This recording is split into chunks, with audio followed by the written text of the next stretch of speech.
Ate, ganito na lang ba talaga buhay natin? Hindi. Hahanap ako ng paraan para makausap si tatay. Love, padala ka naman ng 50,000, oh. Magbabayad kasi ako ng tuition ng mga anak mo.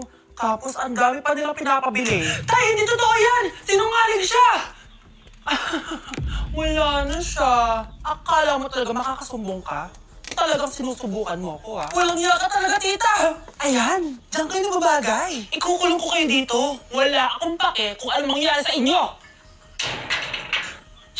Tay, tulungan mo kami. Ate, mamamatay na ba tayo dito? Tiwala lang, Kyle. Kakayanin natin to. Kyle?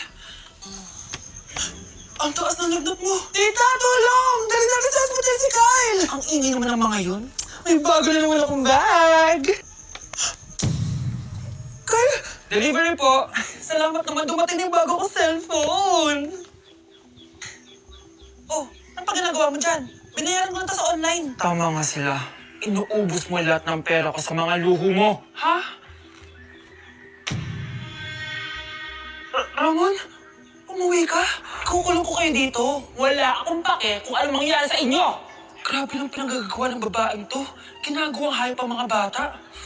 Ramon, kailangan mo nang umuwi dito. Walang hiya talaga yun si Rosa. Lumayas ka na dito, ha? Ayaw ko makita yung pagbumuka mo. Tsaka lahat ng mga pinangbibili mo, bayaran mo to sa akin. Tapos na ang maliligayang araw mo. Scarlett! Scarlett! Tay!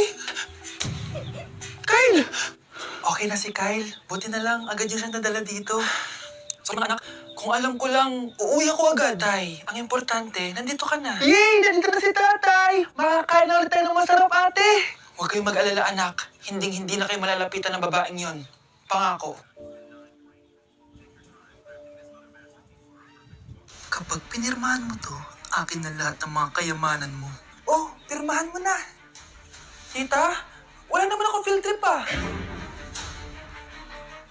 Hindi pa ba sinasabi ng teacher niyo na may field trip kayo? Anak, okay lang. Pipirmahan ko na to para makasali ka sa field trip niyo.